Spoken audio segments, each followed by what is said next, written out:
Haleluya, shalom, selamat pagi umat Tuhan dimanapun Bapak Ibu Saudara berada. Melalui program Bible and Coffee ini saya kembali menyapa dan kita bersyukur kita ada di hari terakhir di bulan Mei yang berjalan ini. Kita percaya semua karena kasih karunia Tuhan, semua karena anugerah Tuhan, semua karena pertolongan Tuhan dalam kehidupan kita.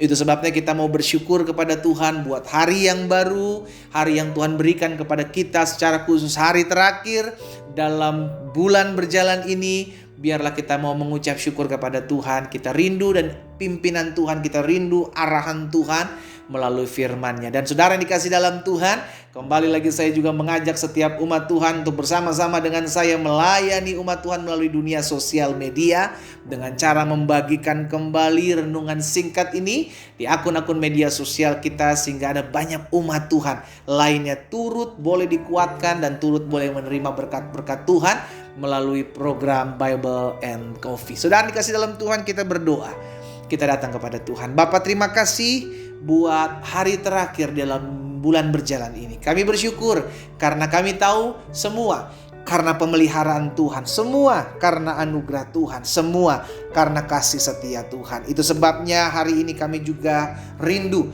untuk senantiasa terus diperlengkapi oleh kebenaran firman Tuhan, sehingga kami semakin mengerti akan kebenaran, dan biarlah kebenaran itu yang memerdekakan hidup kami. Bapa, dalam nama Tuhan Yesus kami buka hati kami untuk firman-Mu. Di dalam nama Tuhan Yesus Kristus kami berdoa. Haleluya. Amin, amin. Puji Tuhan. Saudara dikasih dalam Tuhan, di dalam Galatia pasalnya yang pertama, Galatia pasal pertama ayat 23 dan ayat 24, di mana Rasul Paulus sedang bersaksi bagaimana kehidupannya yang dahulu, yang hancur, menganiaya jemaat, membinasakan jemaat Tuhan, mengalami perjumpaan dengan Tuhan Yesus dalam perjalanan dan diubahkan. Itu sebabnya Rasul Paulus mengatakan dalam Galatia pertama ayat 23 dan 24 berkata seperti ini. Mereka hanya mendengar bahwa ia yang dahulu menganiaya mereka sekarang memberitakan iman yang pernah dibinasakannya. Saya ulangi sekali lagi, Rasul Paulus mengatakan mereka hanya mendengar. Jadi ini kesaksian Rasul Paulus. Bagaimana ketika umat Tuhan penuh dengan ketakutan terhadap orang-orang ini, saudara dikasih dalam Tuhan, dan akhirnya Rasul Paulus bersaksi. Mereka cuma tahu mendengar saja bahwa saya, Rasul Paulus yang dahulu menganiaya mereka, sekarang telah memberitakan iman yang pernah hendak dibinasakannya. Ayat 24 dikatakan apa? Dan mereka memuliakan Allah karena aku. Rasul Paulus menyadari ada banyak umat Tuhan hidupnya diubahkan dengan apa? Dengan kesaksiannya.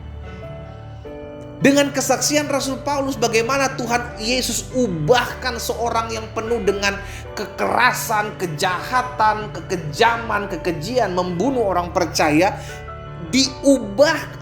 Saudara dikasih dalam Tuhan, ini yang ketika saya melihat dan selalu saya mengingat hal ini, dan saya percaya orang sejahat apapun kalau udah ngalamin perjumpaan dengan Tuhan Yesus, dia bisa diubahkan.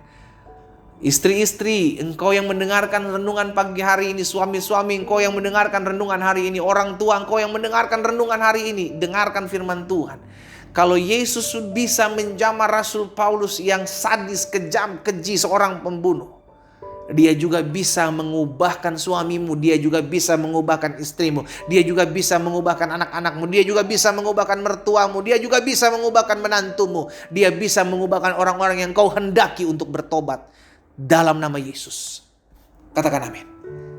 Itu sebabnya kita terus yakin dan percaya. Jangan patah semangat. Aduh, kayaknya terlalu kasar nih orang nih, gak bisa diubahkan. Aduh, kayaknya terlalu susah nih orang dijamah Tuhan.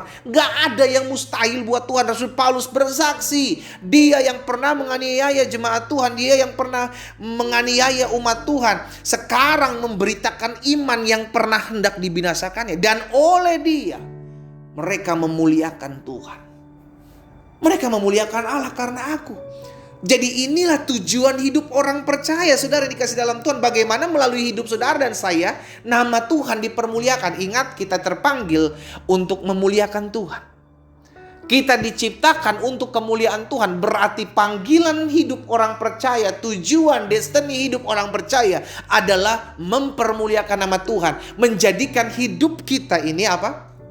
Alat Tuhan untuk kemuliaan Tuhan.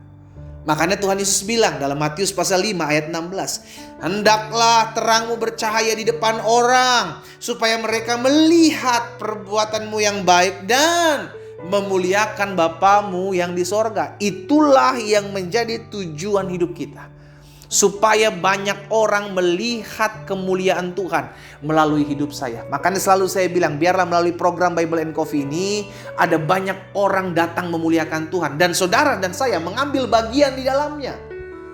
Amin. Kita mengambil bagian dalamnya karena itu tujuan kita, untuk memuliakan nama Tuhan.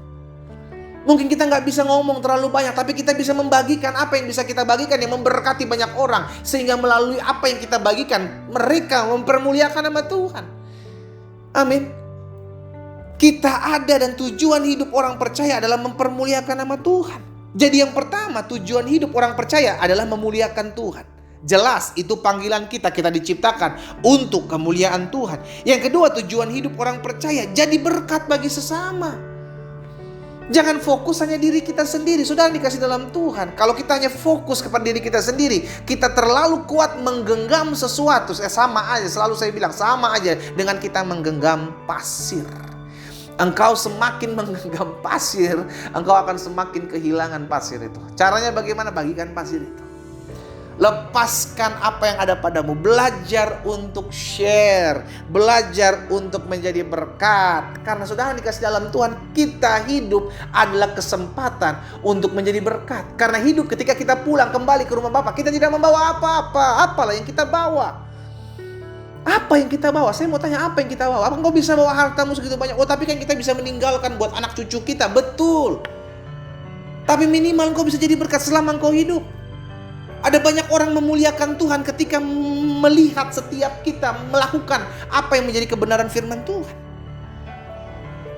Jadi yang kedua, tujuan hidup kita, pertama memuliakan Tuhan, yang kedua jadi berkat bagi sesama, dan yang ketiga jadilah pembawa-pembawa damai.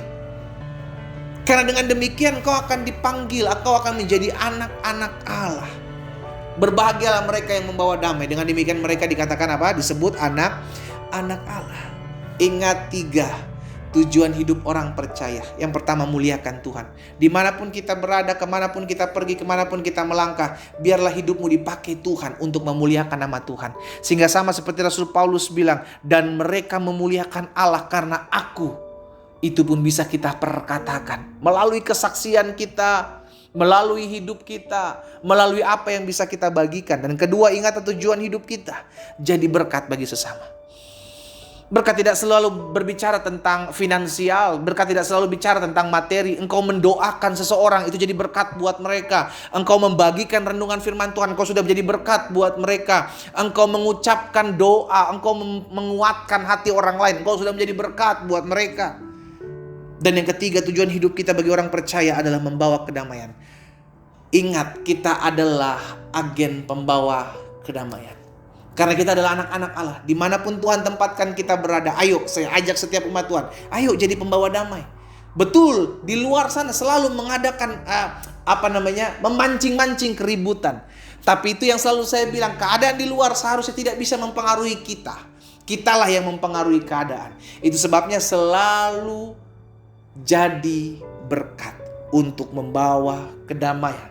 Dimanapun Tuhan tempatkan kau berada, engkau adalah agen pembawa kedamaian. Karena engkau anak-anak Allah. Dan ciri anak-anak Allah adalah menjadi pembawa-pembawa damai. Kita berdoa, kita datang kepada Tuhan. Bapa, terima kasih buat berkat firman-Mu. Kami mengucap syukur buat kasih setia Tuhan, buat anugerah Tuhan dalam hidup kami.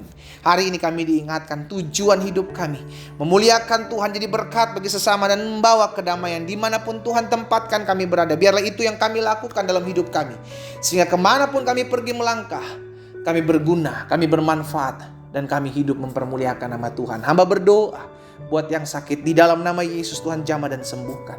Buat mereka yang berbeban berat, butuhkan pertolongan hari-hari ini, kasih karunia Tuhan, anugerah Tuhan meneguhkan hati dan hidup mereka, sehingga mereka melihat jalan-jalan keluar yang Tuhan bukakan atas mereka.